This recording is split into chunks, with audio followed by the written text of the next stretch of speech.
Le doy la bienvenida en el estudio al senador Ricardo Monreal, líder de la bancada de Morena en el Senado y presidente de la Junta de Coordinación Política en la Cámara de Senadores. Bienvenido, Ricardo. ¿Qué tal, Guillermo? Primero, felicidades por estos 2 años de estar en la pantalla, ahora en este nuevo formato, aquí en El Financiero. Felicidades a todo tu equipo. Muchas gracias. Aprecio mucho tu presencia porque yo sé que tú eres muy madrugador. Trabajas todo el día, pero eres muy madrugador. Sí. Y hace 2 años en el Senado tuvimos la primera conversación, la primera entrevista de este programa. Sí, lo recuerdo muy bien. Por eso no podía faltar a la cita al celebrar tus primeros 2 años. Y sí, en efecto, yo soy ave tempranera, te decía yo por el WhatsApp. Lo que sucede es que como doy clases en la UNAM, ya entramos a clases y mañana entro a las 7. Entonces tengo que levantarme a las 5:30 de la mañana para estar en la clase a las 7. Doy en el posgrado, en la maestría, y nunca fallo, nunca falto a mis clases. Y es la primera semana, de hecho. Entonces, por eso, pero no quise perderme este momento histórico para estar tus primeros 2 años. Te lo aprecio mucho, pero además coincidente con el arranque del periodo ordinario de sesiones, te decía hace un momento que viene complicado. Va a ser pesado.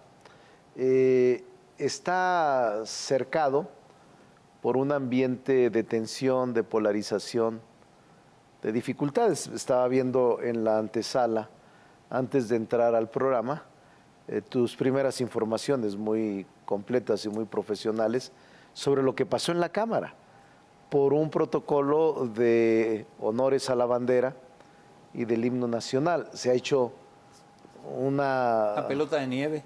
Es un gran escándalo, pero yo decía, podría ser justificado, pero frente a lo que viene, a los problemas de seguridad, a los problemas económicos, a los problemas de salud, de educación, pareciera ser que no nos estamos centrando en lo fundamental. Y nosotros en el Senado no abordamos el tema. Aunque no se aprobó el acta de instalación, no deja de ser un antecedente negativo, Guillermo, porque yo recuerdo desde 1824, hace 200 años, que se instaló el primer Congreso. Yo creo que nunca se había desaprobado una acta de instalación. Hay un acta de instalación del Congreso General. Sí, es que la gente, no se aprobó por este motivo. Quizás no sepa, pero es una ceremonia muy breve, de 5 minutos, de 7 minutos. Se dice, se instala el Congreso, siendo las tales horas, y se canta el himno nacional. Obviamente se rinden honores a la bandera y es todo. Es todo. O sea, normalmente si tú no vas a violar el reglamento, no invitas a las Fuerzas Armadas. No es necesario que las invites. Y luego las invitas y las dejas en el vestíbulo. Baja el presidente y va a rendir honores en el vestíbulo. Pero el vestíbulo también es parte del recinto. Era innecesario. ¿Se excedió Krill? No me quiero detener en eso porque hay otros temas más relevantes. Yo creo que Krill hizo lo que creyó conveniente. Yo nunca me sumo a los climas de linchamiento y creo que hay otras cosas más importantes que debemos estar deliberando, discutiendo y analizando. No me meto con la Cámara, son ellos los que tienen que definir su posición. Nosotros ya entramos en el Senado a trabajar ahora, pero respeto mucho a la Cámara. Pero sí, el cambiar totalmente el formato y el protocolo ofendió a muchos legisladores y muchos legisladores creyeron que era una falta de respeto a los símbolos patrios, a la bandera y al himno nacional. Pero yo espero que se supere esta dificultad que ahora se centró en la Cámara de Diputados. Y si hay temas más relevantes, les toca a ustedes en el Senado recibir, ya lo hicieron, la minuta de diputados que les fue devuelta. Hablo del Plan B, así se le conoce, de la reforma electoral. Lo aprobó diputados, lo mandó a senadores, los senadores lo modificaron, lo devolvieron a diputados, diputados hizo modificaciones, lo devolvió a senadores. Ya no hubo tiempo en el anterior periodo porque ustedes habían clausurado ya los trabajos del periodo ordinario de sesiones y se tuvo que quedar ahí esperando la llegada de este nuevo periodo ordinario el 1 de febrero para ser analizado.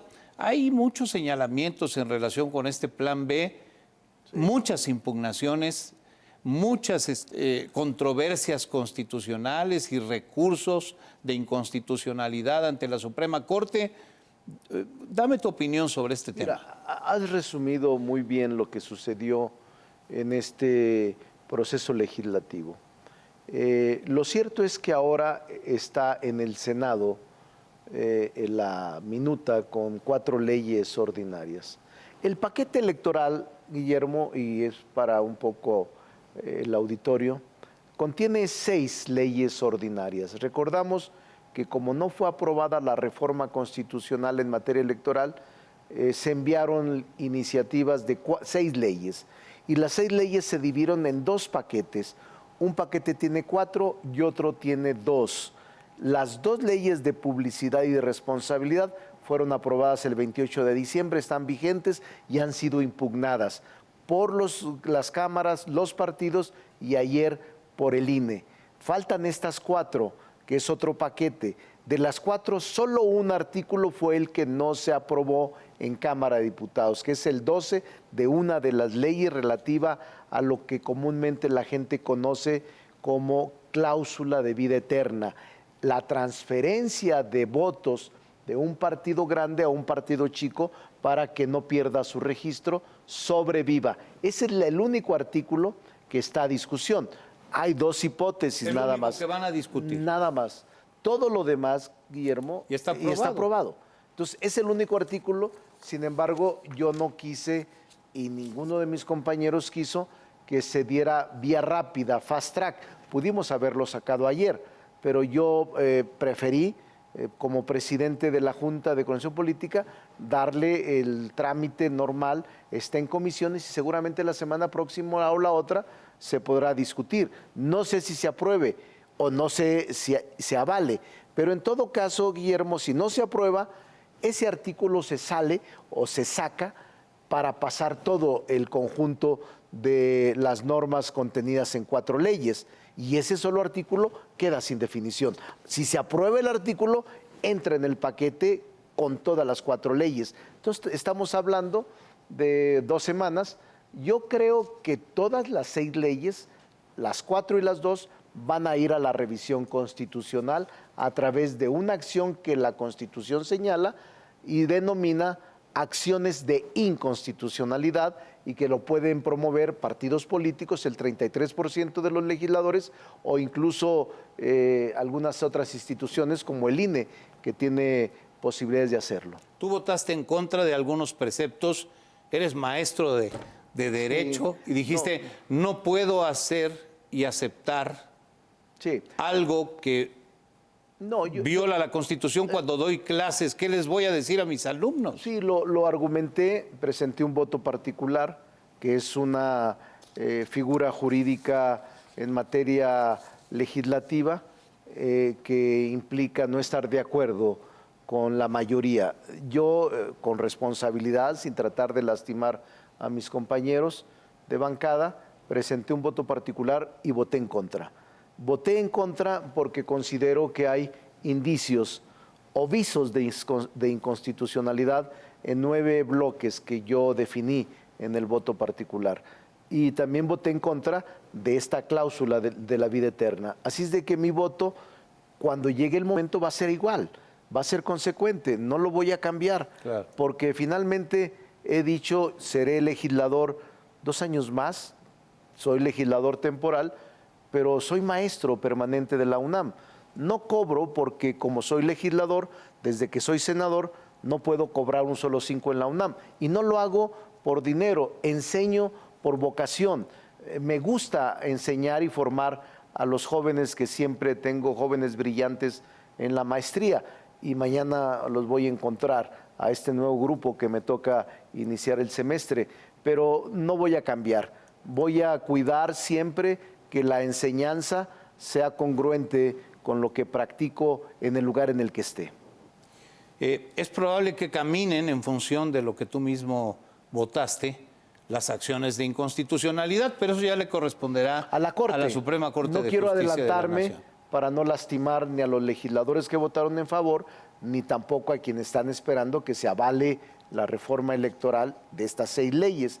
Y prefiero esperar el veredicto y la resolución de la Suprema Corte de Justicia de la Nación, donde estará la definición final de este conjunto normativo que aprobó el Legislativo. Con esto arranca el periodo ordinario, pero vienen otros temas.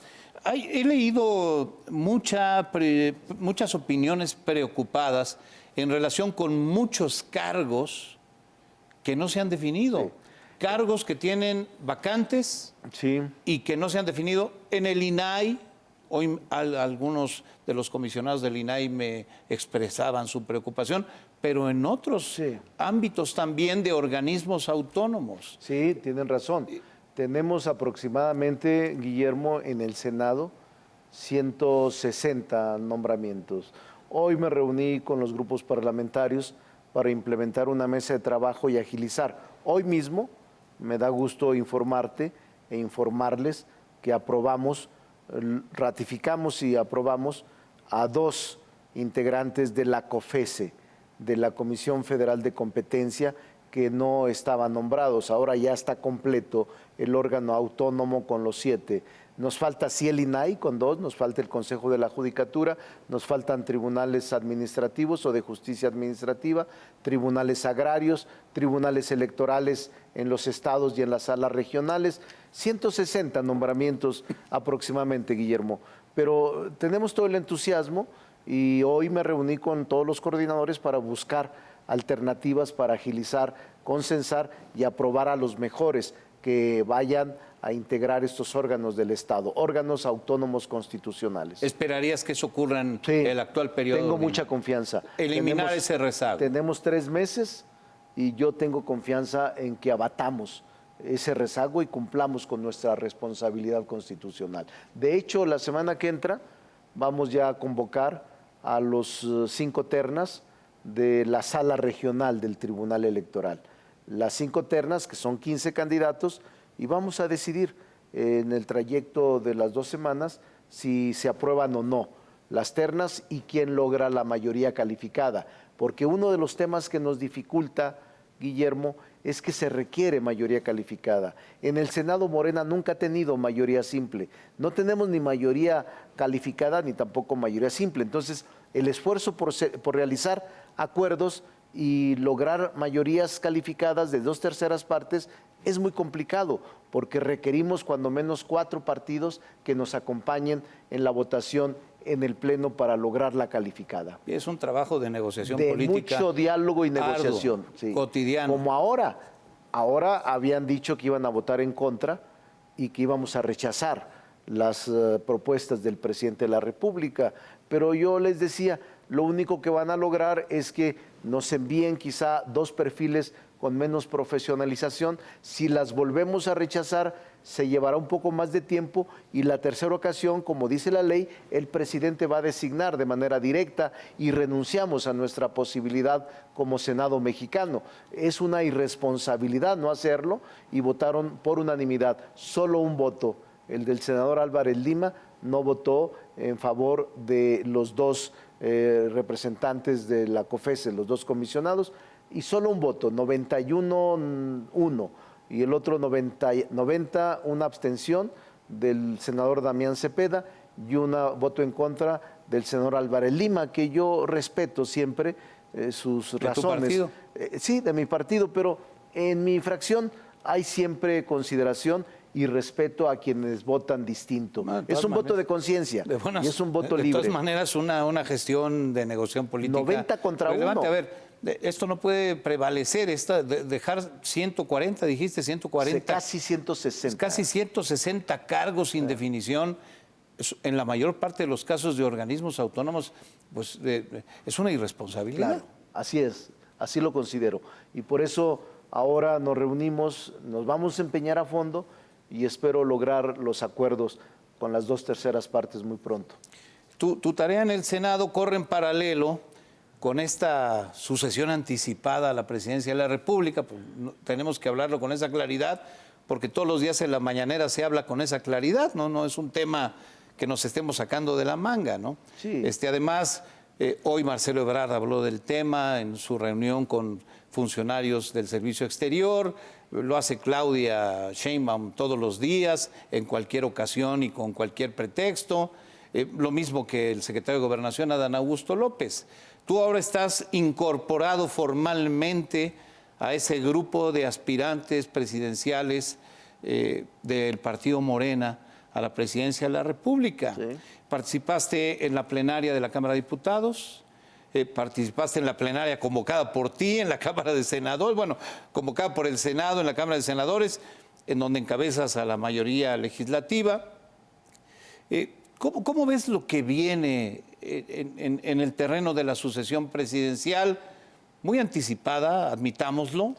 Sí. La detonó el propio presidente de la República y eso ha llevado también a los partidos de oposición a empezar a hablar del tema en función de ustedes y en función de sí mismos. Sí. Te pregunto a ti en lo individual, Ricardo, ¿cómo te sientes frente a lo que está pasando? ¿Cómo ves hacia el futuro de la sucesión presidencial en general?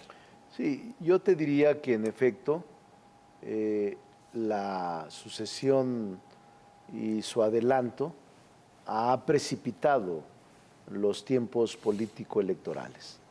Normalmente en la ortodoxia política en la que el presidente no es afín a la tradición que en el pasado imperó, y él tiene sus razones y yo las comparto, pero se esperaba hasta el 5º año, tú lo recordarás porque has sido periodista muchos años, el presidente incluso castigaba a aquel que se movía antes de tiempo, antes de salir la convocatoria, que era después del 5º informe de gobierno, a los 2 meses después.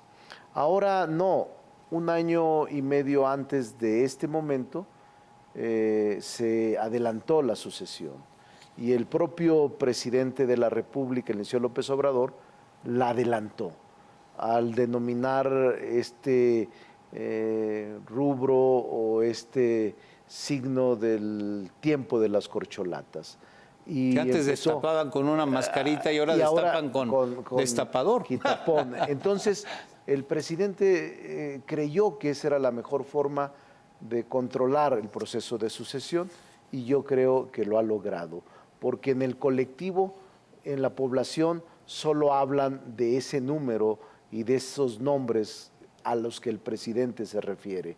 En el caso mío, apenas 2 semanas atrás me incorporaron a la lista. En el caso particular... Aunque no te gusta el término de corcholata. No, yo no soy corcholata, soy un aspirante normal, soy una persona que aspira a suceder al presidente López Obrador y así me quedo. Pero de los 4 que el presidente del partido ha mencionado, ahora sí ya formalmente se me ha reconocido como aspirante, lo que no había sucedido en los 18 meses atrás. ¿Has remado contra corriente? Contra la adversidad y contra corriente, porque el no ser mencionado por el presidente o el no ser incorporado ni mencionado por el partido era muy fácil un núcleo de ataque de mis compañeros de partido, pero también de los adversarios del partido. No estabas ni en un lugar ni en otro y eras fácil presa o presa fácil de ataques por todos lados, de los aspirantes que sí referían, de los 3, o de los aspirantes que no referían. Entonces estoy tranquilo, es una buena señal que me han incorporado. Creo que sin ninguna falsa modestia ni una falsa actitud, soy el que tiene más experiencia, 42 años de servidor público, nunca he tenido una denuncia penal, ni tampoco una denuncia de desviación de recursos, nunca he tenido ninguna sanción en mis 42 años de servicio, he sido gobernador, alcalde de la ciudad en la Cuauhtémoc, fui 3 veces diputado federal, esta es mi 3ª vez que soy senador de la República, inicié como regidor en mi pueblo, secretario de gobierno en mi pueblo, líder campesino en mi estado, es decir, la experiencia acumulada, Guillermo, te permite dar garantías de que ejercerás un buen gobierno. Y el hecho de que me han incluido me da posibilidades de luchar, aunque la cancha está dispareja. Empezamos ahora en enero así, pero ya la cancha está inclinada y yo estoy en la parte baja de la horizontalidad. Pero estoy entusiasmado y dependerá de la gente si decide apoyarnos, y si no decide, pues yo voy a hacer la lucha porque sí quiero que este país se reconcilie en el futuro. Dos temas. ¿Te fortalece o te debilita ser reconocido formalmente como aspirante? Yo digo que me fortalece al interior de Morena, porque el hecho de no mencionarte era como un veto. En las pláticas te decían, bueno, Monreal sí, me gusta como es Monreal, pero el presidente no lo quiere. Monreal es bueno, buen orador, ha sido buen político, pero el partido lo vetó, no está dentro del partido. Además, Monreal anda buscando ser de la oposición. Todo eso, Guillermo, me afectó con la militancia, me afectó con los simpatizantes y me afectó con los ciudadanos, porque no es cierto, no era cierto, eran conjeturas falsas que lo único que provocaron fue un desgaste en mi prestigio y en mi actitud política natural. Por eso sí me beneficia el que me mencionen y me beneficia el que los gobernadores y la clase política me respete y me considere como un aspirante a suceder al presidente López Obrador, un aspirante serio, con proyecto de nación, con capacidad política, con capacidad académica, con lucidez y con mi salud intachable, mi salud íntegra, gracias a Dios. Entonces creo que puedo dar una gran sorpresa en México, de llevar a México, a nuestro país, hacia niveles de desarrollo superiores en materia económica, política, social, cultural. Estoy preparado para eso, Guillermo. ¿Debilita la posibilidad de ir por la oposición? Bueno, yo... Además ya dijiste que no quieres. No, pero además yo respeto a la oposición. Ellos en la oposición tienen sus aspirantes y yo no voy a ir a desplazar a ninguno de sus militantes. No quiero hacerlo. Ni yo fui a tocar puertas, ni ellos me ofrecieron nada. Hablo con todos, tengo esa posibilidad y esa vocación de diálogo. Hablo con el PRI, con el PAN, con el PRD, con el PT. Hoy mismo hablé con todos los partidos para lograr esos acuerdos en el Congreso. Hoy mismo me reuní con el PAN, con el PRI, con el PRD, con el PT, para lograr la mayoría calificada para sacar los nombramientos de la COFESE. Mañana me voy a volver a reunir y la semana que entra también. O sea, tengo esa virtud que Dios me dio de ser muy fácil comunicador con la gente y de dialogar y ser tolerante y respetar a los adversarios. Pues vienen tiempos complicados. El tema de la encuesta, estaba lloviendo ahora, mañana lo publicamos en una página del Financiero. Marcelo Ebrard dice que solo una pregunta en la encuesta y que esa pregunta debe ser: ¿quién quieres que sea el candidato a la presidencia? Estoy de acuerdo. ¿Estás de acuerdo con lo que dice Marcelo? Incluso ¿Te convence una encuesta así? Pero yo... ¿Aceptarías ese método de encuesta bajo esa premisa? Agregaría lo siguiente, que no la haga el partido. Yo ya fui víctima de ella. ¿Y por qué? ¿Y Marcelo también? ¿Y por qué no soy yo partidario de la encuesta que haga el partido? Muy sencillo. La gente lo recordará en la Ciudad de México, donde yo vivo y donde me han tratado con mucho, siempre con mucho ánimo y mucho cariño. Cuando yo fui delegado de la Cuauhtémoc, aspiré a ser jefe de gobierno en el 2017. Y en 21 encuestas, Guillermo, estaba arriba en todas. Pero en la encuesta del partido me fue hasta el 4º lugar. Nunca supe cómo se hizo, a quién se consultó, simplemente se dijo Monreal está en el 4º lugar. Entonces no confío en ellas. Y sí confío en encuestas profesionales. Estaré de acuerdo con lo que dice Marcelo, siempre y cuando sean 5 encuestadoras, 3 principales y 2 espejo. Las 5 encuestadoras no se van a equivocar ni van a ser susceptibles de manipulación. ¿Ese método lo aceptaría? Lo aceptaría. Encuesta bajo esa, Así es. bajo ese supuesto. Y una sola pregunta. Y una sola pregunta. Gracias, Ricardo Monreal. Es inagotable, digo, nos podemos pasar tenemos la noche aquí. Temas, y tú tienes clases mañana. Yo tengo clases a las 7. Bueno, en el teatro se da una patada. Es que los 2 años son... Entonces, mi querido amigo, Te doy Venga. la patada. Ahí está la patada. Gracias. Muchas gracias, Guillermo. Te aprecio mucho tu presencia aquí, Ricardo. Saludos y buenas noches. Y Nos veremos seguiremos otra muy vez. pendientes de lo que ocurra en el Senado y en el país. y en tu camino político. Muchas gracias, buenas noches. Que te vaya muy bien.